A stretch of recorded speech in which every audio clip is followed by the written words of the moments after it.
everyone. Okay, so I am here in Sicily right now with a couple of my friends, JD and Alexandra, and they're here to talk with me about a recent video I did walking through the streets of Paris. And I know a lot of people were really angry about that video because they feel it was a misrepresentation of what is happening there, that I just went down one street, that I'm kind of trying to lie and give people a skewed perception of what is going on. So I brought JD, who has lived in France for over 3 years now. Yes. And Alexandra, who has lived in France for her whole life, and her family is from France. She's French herself.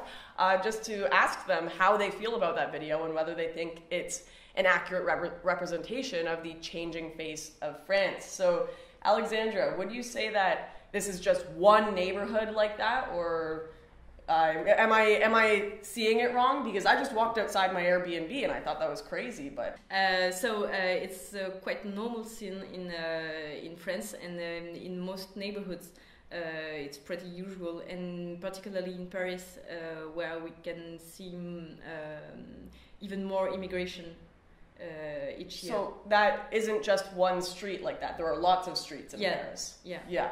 And is that like the worst you will see? The one I went down? No, there's much worse. Yes. Oh, you were in the center of Paris. If you go in the suburbs, it's worse. Wow. So what are some of the neighborhoods that would be even worse than this street that I was on? There is a whole region that are like this. If you go in the north of Paris, in Seine-Saint-Denis, or in other departments around Paris, you have places like in Corbeil-Essonnes, Aulnay-sous-Bois, Sassil, which are actually really worse.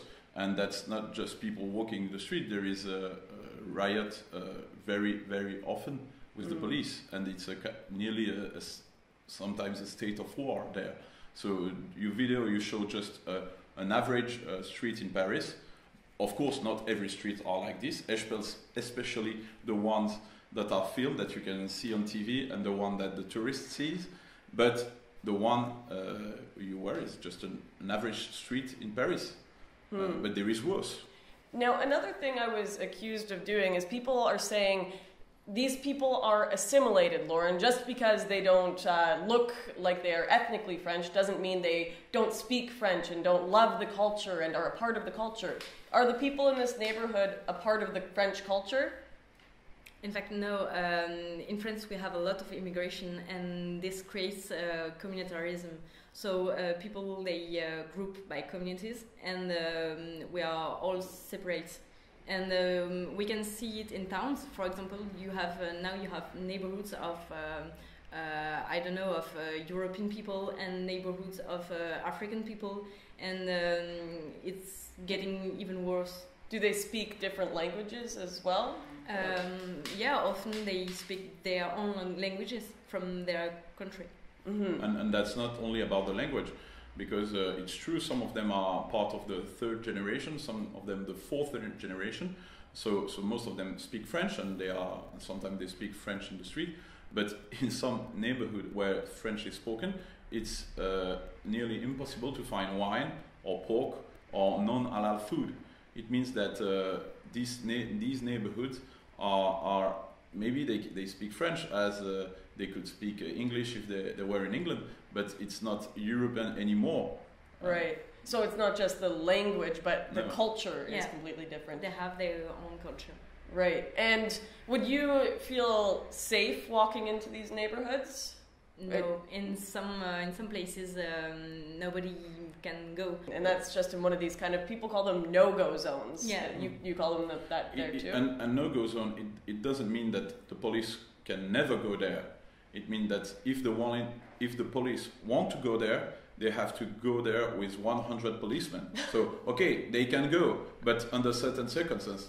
You won't have a police car patrolling like they usually do in other neighborhoods. Yeah. If they want to go there, they must be an army, you see. So if we speak about a girl looking like a Western girl, of course she cannot go there.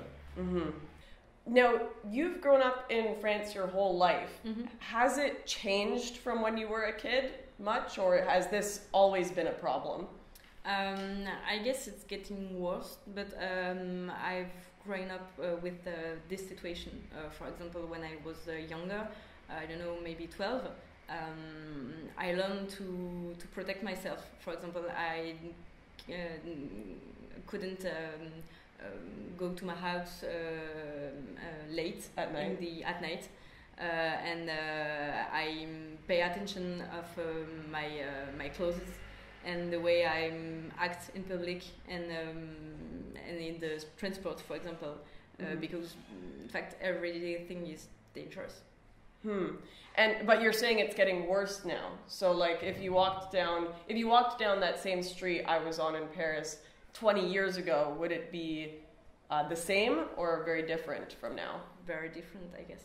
Very different. But already 20 years ago there was a place like that. If you go in the 18th arrondissement in Paris, Barbès, it was already quite the same. But these places have get more numerous and bigger. That's right. But the situation of immigration started in the 60s in France. Right. And you had, I guess, less communitarism, so it was maybe different because you had maybe a lot of immigrants, but not this way of living. They would assimilate before. Or they were more discreet, and there was less family because in the late 60s and beginning of the 70s, it was only workers who came to France for work. And then when the work was not available anymore, the French state decided, instead of expelling them back to their countries, to bring them family here. And in French it's called the regroupement familial, so the familial gathering. And it started in 76. And that's why now when a guy comes in France and has a legal status, he can bring all his family. Oh, wow. That's why it exploded in the middle of the 70s. That's crazy. Now, where do you think this is headed in like 50 years from now? How do you see France 50 years from now? Judith, tu me traduis? Elle te demande comment tu penses que la France sera dans 15 ans. I have no idea if we continue that way. I don't know. Maybe European people should go to the suburbs. Encore. Even further in the suburb, you know, because now the French and the European, they avoid the suburbs and city center, which is too expensive, and the suburb because they are too dangerous and there's too much immigration, and they go to the countryside. Behind the suburb. Countryside. Yeah, and but near the city. It's called La France périphérique in French. So it means that there is a whole population which is near the cities, but not in the cities, and some people have to live, for example, I don't know, maybe 1 hour away from their job because it's more. They have culture and community out there. Yeah, and they can live without the fear and with a French surrounding. So you think kind of the French people and the French culture will keep pushing further away from the cities? Yeah. Maybe. You have really in the 80s in the suburbs you had it was very multicultural. So multiculturalism existed at that time, but now it completely exploded. Everyone regroup around his own identity, and you have African neighborhoods, you have Northern African neighborhoods, and you have French neighborhoods, and that's not the state who is organizing that, it's the people themselves. Right. So it's not multiculturalism in the way liberals would explain, where everyone's holding hands and singing Kumbaya. It's segregation. Yeah. Wow. Created by the people themselves. Wow, that's crazy. But also between immigration, there is different kind of immigration, and they don't want to live together. You know. Interesting. All right. Anyways, JD, Alexandra, thank you so much for joining me to talk about this. I think it's so important that people see that this isn't just me going down one street and showing you, oh my goodness, look, dark faces. No, this is about culture. This is about the changing language and entire country. You guys are losing the French identity, and that is something that is much deeper than just skin color and superficial stuff like that, and it matters. And anyways, I just wanted to make sure that that story got out there and there was an explanation to that video of me walking down the street. Thank you so much for watching, guys. I'll be back with an update soon, and I'll see you next time.